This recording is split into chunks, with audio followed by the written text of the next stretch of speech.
Hi friends, ఈరోజు మన ఛానల్లో టేస్టీగా సింపుల్గా పల్లీ చట్నీ ఎలా చేయాలో చూద్దామండి. ముందుగా స్టవ్ పై కడాయి పెట్టుకొని ఒక స్పూన్ ఆయిల్ వేసుకొని వేడి చేసుకోవాలి. తర్వాత దంచి పెట్టుకున్న వెల్లుల్లి, కొన్ని పచ్చిమిర్చి కూడా వేసుకొని వేయించుకోవాలి. ఇవి కాస్త వేగిన తర్వాత ఒక కప్పు పల్లీలు, 2 స్పూన్ల ధనియాలు, 1 స్పూన్ జీలకర్ర వేసుకొని వేయించుకోవాలి. ఈ విధంగా అన్నీ చక్కగా ఫ్రై అయిన తర్వాత స్టవ్ ఆఫ్ చేసుకోవాలి. దీనిలోకి నానబెట్టుకున్న చిన్న చింతపండును వేసుకొని మెత్తగా మిక్సీ పట్టుకోవాలి. ఇప్పుడు పోపు కోసం స్టవ్ పైన కడాయి పెట్టుకొని 1 స్పూన్ ఆయిల్ వేసుకొని వేడి చేసుకోవాలి. తర్వాత కొద్దిగా పోపు దినుసులు, అలాగే కొద్దిగా కరివేపాకు కూడా వేసుకొని వేయించుకోవాలి.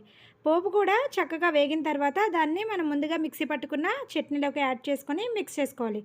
అంతే అండి, ఎంతో టేస్టీగా ఉండే పల్లీ చట్నీ రెడీ. ఈ ప్రాసెస్లో అయితే ట్రై చేయండి. టిఫిన్ కంటే కూడా ఎక్కువగా చట్నీనే తినేస్తారు. టేస్ట్ అంత బాగుంటుందండి. ఇలాంటి మరెన్నో రెసిపీస్ కోసం please subscribe our channel. Thank you for watching.